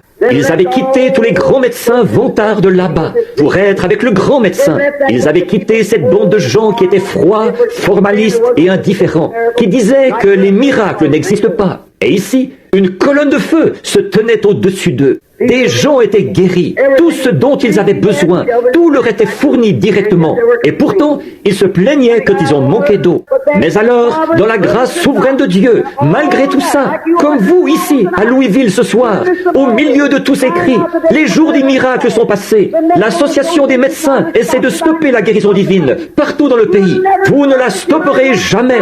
Autant vous arrêter tout de suite. Vous ne pouvez pas plus la stopper que vous ne pouvez stopper le soleil. C'est vrai. Il y a quelques années, au début, quand j'ai commencé à prêcher la guérison divine à Jeffersonville, on n'en connaissait presque plus rien depuis bien des années. Cela a été difficile. Mais frères, ce soir, il y en a des millions partout qui font entendre leur voix. Essayez de stopper ça? Impossible. Moi, l'Éternel, je l'ai plantée. Je l'arroserai jour et nuit, de peur qu'on ne la ravisse de ma main. Il n'y a pas longtemps, je regardais des petits moineaux sur la statue de la liberté. Ils gisaient là. Ces petites créatures gisaient là, un peu partout sous la lumière. Et j'ai dit, qu'est-ce qui a fait ça? En m'adressant au guide. Il a dit, ils se sont fracassés la tête hier soir pendant l'orage. Ils sont venus dans la lumière et celle-ci les aurait conduits en lieu sûr. Mais ils ont cherché à éteindre la lumière. Et ils se sont fracassés la tête en cherchant à éteindre la lumière. J'ai dit, gloire à Dieu. Il a dû penser que j'étais fou. J'ai dit, ça me rappelle certaines personnes qui cherchent à éteindre la guérison divine et la puissance de la résurrection de Jésus-Christ. Vous allez vous fracasser la tête. Vous n'y arriverez jamais. Acceptez-la tout simplement et envolez-vous en elle vers un lieu sûr. C'est ça. Amen. Parle au rocher, Moïse. C'est ce que Dieu a dit à Moïse. Et il donnera son eau. Il donnera son eau. Il n'y a pas longtemps, dans un certain musée, je regardais une image de ce rocher qui avait été frappé. Et on aurait dit que c'était comme un petit filet d'eau de la grosseur d'une aiguille à tricoter qui en sortait. J'ai pensé, comme ces artistes peuvent être ridicules.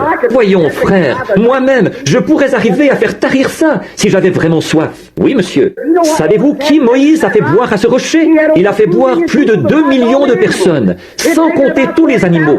Il a fallu à peu près 40 000 gallons par minute pour les abreuver. Alléluia! Ça me rappelle la religion qu'ont certaines personnes. Vous avez juste assez de religion pour aller à l'école du dimanche, le dimanche matin. Recevoir juste quelques petites gouttes pour vous humecter un peu. J'aime m'asseoir près de la source d'où l'eau jaillit en abondance. Alléluia! Suffisamment pour me durer toute l'éternité. Alléluia! Je suis content d'avoir quitté ce vieil endroit humide pour me rendre là où l'eau jaillit tout le temps. Oui, monsieur. Les gens ont juste assez de religion pour les rendre misérables. Eh bien, je ne peux pas rester assis plus d'une dizaine de minutes. Bonté divine, que ce prédicateur est intarissable. Quelle est la profondeur de votre salut? C'est ça. Vous allez là le dimanche matin en disant, eh bien, je vais aller écouter ce qu'ils ont à dire. Vous recevez quelques petites gouttes, puis vous vous en retournez. Et c'est à peu près tout ce que vous avez reçu. Frère, je vais vous dire une chose. Quand Moïse a frappé ce rocher, tout le désert a été arrosé. Amen. Oui, monsieur. Seulement, pour tout ce dont ils avaient besoin, ils n'avaient qu'à se baisser et à boire, et boire, et boire, jusqu'à ce qu'ils soient complètement remplis. Et il y avait encore de l'eau qui sortait, à peu près 40 000 gallons par minute. Calculez ça. Combien de personnes, ce qu'1 million de personnes, 2 millions de personnes, peuvent boire en l'espace d'une minute? Des gens assoiffés, sans compter les chameaux et les autres animaux qu'ils avaient. Et la Bible dit, ils en sortit en abondance. Elle jaillissait en mugissant et se répandait dans le désert. C'est comme ça que Jésus-Christ donne le Saint-Esprit. Pas juste un petit peu dire « Eh bien, je crois que je vais aller adhérer à cette église. » Oh là là, oh, je ne peux pas supporter ce bruit. Ça me donne la chair de poule. Si jamais vous mourrez, vous crèveriez de froid si vous alliez au ciel. Parce que, frère, vous allez en entendre du bruit quand vous arriverez là-bas. La Bible dit qu'il crie « Alléluia, jour et nuit, tout le jour, puisqu'il n'y a pas de nuit. » C'est vrai, vous allez certainement mourir quand vous arriverez au ciel, le second jour là-haut. Oui, monsieur. Eh bien, tout ce que vous avez fait, c'est que vous êtes allé vous humecter un peu, c'est tout. Pourquoi ne pas vous asseoir près de la source jaillissante et la laisser couler jusqu'à ce qu'elle vous emporte alléluia, en son sein, jusqu'à ce que vous ne vous possédiez plus et que vous ne sachiez plus où vous vous trouvez. Voilà l'état que vous voulez atteindre. Dans le temps, je disais à mon oncle et à mon papa, « Oh, moi je sais nager !» Dans le petit étang qu'il y avait là, sur Utica Pike. Un jour, papa est allé s'asseoir sur le caniveau. Il a dit, « Je veux te voir nager !» Le petit étang avait à peu près cette profondeur-là. J'étais debout sur une caisse à savon. Je me suis déshabillé, je suis monté en me pinçant le nez comme ceci. Et j'ai fait quelques petits sauts sur la caisse à savon. Je me suis lancé, la boue a giclé à droite et à gauche. Et je me suis mis à barboter dans la boue. J'ai dit, « Qu'est-ce que tu en penses, papa ?» Il a dit, « Sors de là !» Nager, ramper dans la boue, voilà ce que c'était. Tout le temps, on a beaucoup de membres d'église qui eux aussi rampent dans la boue. C'est vrai, des gens qui rampent dans la boue. Oui, monsieur. Un jour, mon oncle m'a emmené en bateau et je me vantais de savoir nager. Par ici, sur la rivière Yo, où la profondeur de l'eau était d'une 20aine de pieds. Il a simplement pris la rame et il m'a fait basculer dans l'eau en disant, « Maintenant, fais voir un peu. » Amen. Alléluia. À ce moment-là, soit que je nage, soit que je me noie. Oh là là, autant s'y habituer tout de suite, être emmené dans la source jaillissante, là où Dieu ouvre le rocher, là dans le désert, et déverse l'eau en abondance. Parle au rocher, a-t-il dit, et il donnera son eau. Peut-être, mon ami, ce soir, peut-être que c'est vous qui êtes en train de périr. Vous devriez parler au rocher. C'est ça. Peut-être que vous êtes allé partout. Peut-être que vous êtes allé à l'église, que vous vous êtes joint aux méthodistes, que vous vous êtes joint aux baptistes. Ils se sont fâchés contre vous. Alors vous êtes allé chez les presbytériens. Et puis encore chez les pentecôtistes, chez les nazaréens, chez les pèlerins de la sainteté. Et vous ne comprenez toujours pas ces choses. Parlez simplement au rocher ce soir. Simplement, est-ce que vous êtes en bon terme avec lui? Oui, il a dit, parle au rocher, et il donnera son eau. Il donnera son eau. Vous n'avez plus besoin de le frapper. Vous n'avez qu'à lui parler. Vous n'avez qu'à lui parler d'une façon amicale. Peut-être que vous êtes allé chez le médecin. Peut-être que vous avez fait tout ce que vous avez pu pour essayer de vous rétablir. Peut-être que vous avez fait pratiquement tout ce qui était en votre pouvoir. Mais vous n'arrivez pas à vous rétablir. Chaque médecin, vous avez passé par tous les cabinets que vous connaissiez. Et le médecin dit, vous, on ne peut rien faire pour vous. Pourquoi ne pas parler au rocher ce soir? Il a les eaux de la vie là pour vous. Il vous donnera la vie en abondance. Une fois, il y avait une femme dans la Bible qui s'appelait Agar. Je pense à elle et je m'apprête à terminer, c'est l'heure. Il y avait une femme qui s'appelait Agar. Elle avait un petit bébé. Elle avait été envoyée dans le désert avec une seule petite outre d'eau. Elle a nourri le petit toute la journée, mais l'eau a manqué vers le milieu de la journée, et le petit bébé criait, pleurait. Ses petites lèvres étaient desséchées et sa langue enflait. Une pauvre mère remplie d'affection, qu'est-ce qu'elle pouvait faire? Elle avait ratissé chaque petit coin pour trouver de l'eau, mais elle n'en avait pas trouvé. Elle ne pouvait pas supporter de voir son bébé mourir. Alors elle l'a laissé sous un buisson, et elle s'est éloignée à la distance d'environ une portée d'arc. Elle se mit à genoux et parla au rocher. Quand elle eut parlé au rocher, un ange lui répondit et dit, « Agar, qu'est-ce qui jaillit là-bas ?» Il y avait là un puits tout rempli d'eau qui coule encore aujourd'hui. Après presque 4000 ans, elle coule encore aujourd'hui. La source où Agar, là-bas, elle coule encore aujourd'hui. Elle parla au rocher et le rocher a donné l'eau. Des enfants hébreux étaient entrés dans la fournaise ardente un jour. Ils parlèrent au rocher, et le rocher était avec eux. Il y avait une fois une femme qui venait de la Samarie. Elle était découragée. C'était une pécheresse. Elle avait un passé très chargé, peut-être. Elle était découragée. Elle allait au puits de Jacob y chercher un soulagement.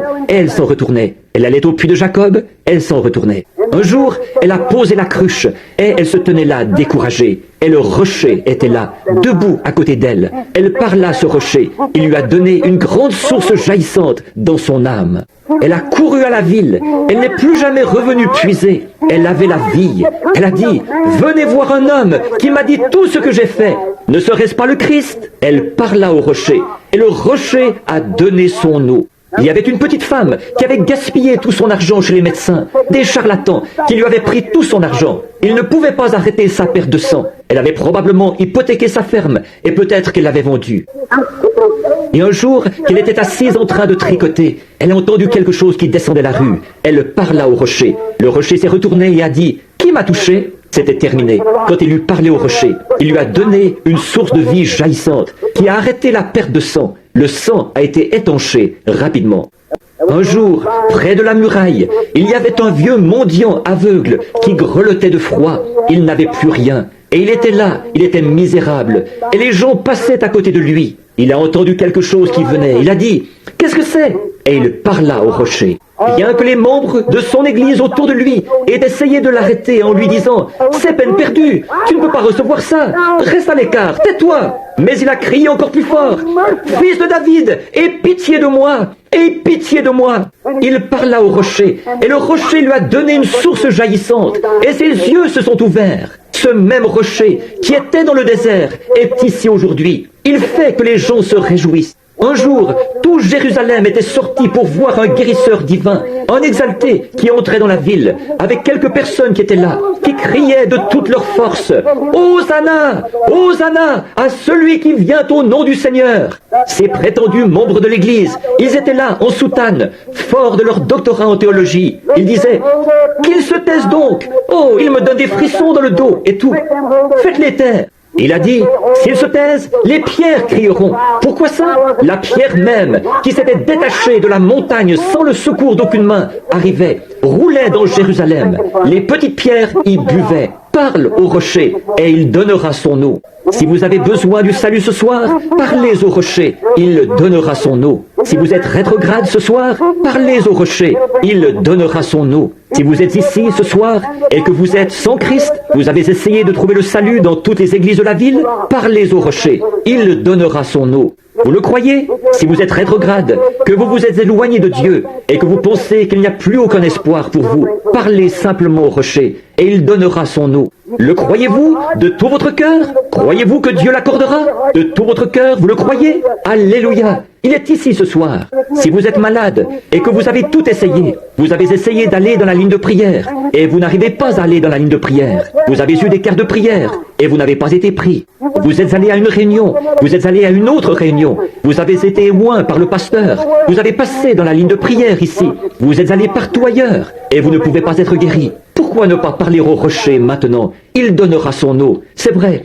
Pourquoi ne pas faire une fois un essai avec lui? Soyez en bon terme avec lui, maintenant même, pendant qu'il est dans le bâtiment. Sa présence est ici même, en ce moment, pour guérir chacun de vous. Je le crois, je le sais de tout mon cœur. Je crois, il y a des choses que je ne sais pas, mais il y a des choses que je sais effectivement. Et je sais que Jésus-Christ, le Fils du Dieu vivant, est ici même. Maintenant même, pendant que, dans mon cœur, j'essaie de faire un appel à l'autel, les visions apparaissent partout dans le bâtiment. Maintenant même. Oh, c'est vrai, les pouvoirs de Dieu sont ici même. C'est vrai, je le vois agir ici même. C'est ce qui fait que je commence à passer d'une dimension dans une autre en ce moment. C'est parce qu'il y a des malades ici. Et ce sont vos prières qui produisent ça, pour confirmer la parole de Dieu, qui déclare qu'il est ici même, pour qu'on lui parle ce soir. Le même rocher qui, là-bas, connaissait leurs pensées. Il a vu où était la femme qui avait la perte de sang et tout. Il est ici maintenant. Si vous lui parlez, il donnera son eau. Le croyez-vous de tout votre cœur? Qu'en pensez-vous, madame? Avec là, juste là au centre. Or, vous n'avez pas de carte de prière, n'est-ce pas? La dame, avec le truc blanc autour du cou, assise juste là. Vous avez le diabète, n'est-ce pas? Vous n'avez pas de carte de prière, n'est-ce pas? Vous n'avez pas besoin de carte de prière. Le croyez-vous? Vous pensez que vous pouvez parler au rocher? Voulez-vous lui parler au sujet de votre diabète? Maintenant même? Alors, levez-vous. Est-ce exact? Dites simplement, j'accepte maintenant Jésus-Christ comme mon guérisseur. Et Dieu vous ramènera chez vous et vous rétablira. Parlez au rocher. Que Dieu vous bénisse. Très bien. Allez et soyez rétablis. Qu'en pensez-vous, madame, assise à côté d'elle? Vous avez des varices aux jambes, n'est-ce pas? C'est exact. Levez-vous. N'est-ce pas votre mari qui est assis là, à côté de vous? Est-ce exact? Vous avez aussi le diabète, n'est-ce pas? Est-ce exact? Posez votre main sur votre épouse. Très bien. Vous venez tous les deux de l'Illinois. C'est exact, n'est-ce pas? Maintenant, retournez dans l'Illinois en parlant au rocher. Et ça partira et ne reviendra plus jamais. Alléluia! Je sais une chose, c'est que le rocher est ici, le rocher des âges, qui a été frappé dans le désert. C'est vrai. Qu'en pensez-vous, la petite dame là, avec ses fleurs sur votre chapeau, assise là, avec de l'arthrite, essayant d'en venir à bout? Vous, qui vous êtes retourné et qui avez regardé de l'autre côté, croyez-vous de tout votre cœur que Dieu va vous guérir? Alors, levez-vous et tapez des pieds en disant, l'arthrite a disparu. Et c'est bien vrai, parlez au rocher, et il donnera. Je vous le dis, Jésus-Christ est le même hier, aujourd'hui et éternellement. Il est ici pour manifester tout ce que... Qu'en pensez-vous, madame, assise là, celle qui a dit « Gloire au Seigneur », qui a ce problème gynécologique, avec une petite veste verte sur le dos, assise là. Croyez-vous que Dieu vous a guéri, là? Levez-vous une minute, assise juste là. Croyez-vous de tout votre cœur? Vous avez un problème gynécologique, c'est un abcès, vous avez un tube, un genre de drain qui en sort. C'est bien vrai, n'est-ce pas? Si c'est vrai, levez la main. Qu'est-ce qui me fait dire ça? C'est le rocher qui est en train de vous parler. Répondez-lui et soyez rétablis. Alléluia! Oh, comme il veut produire les manifestations de sa puissance. Et je vois l'ange de Dieu, exactement cette même colonne de feu qui suivait les enfants dans le désert, en train de se déplacer dans ce bâtiment en ce moment. J'essaye de repérer une femme. Elle est en train de prier. Où est-elle? Là. Il se tient ici. Oui, c'est une petite femme qui est juste là, la deuxième dans la rangée. Non, elle, c'est à propos d'un homme, là. C'est pour un mari alcoolique que vous êtes en train de prier. N'est-ce pas vrai, madame? Si oui, levez-vous à votre place. N'est-ce pas que vous avez un mari alcoolique pour lequel vous étiez en train de prier? Si c'est vrai, levez la main, parlez au rocher, et Dieu le délivrera de cette chose. Dieu fera n'importe quoi ici, si seulement vous faites ça. Le croyez-vous? Est-ce que vous êtes en bon terme avec lui? Si oui, levez-vous maintenant même et parlez au rocher, et le rocher donnera son eau.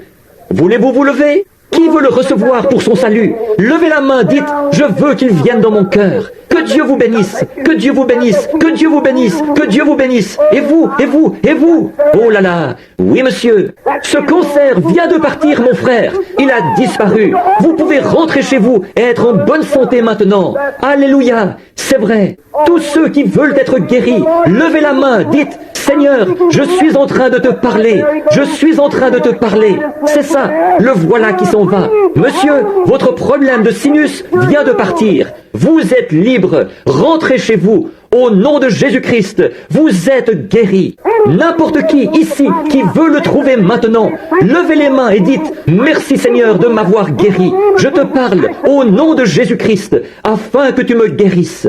Ô Dieu de miséricorde, envoie ta puissance ce soir avec l'onction du Saint-Esprit pendant qu'il est dans ce bâtiment, maintenant, pour envahir cet auditoire. Et puisse le Saint-Esprit accomplir chaque miracle, qu'il ne reste plus un seul malade, ni un seul infirme dans ce bâtiment ce soir. Puisses-tu guérir chacun au nom de Jésus-Christ.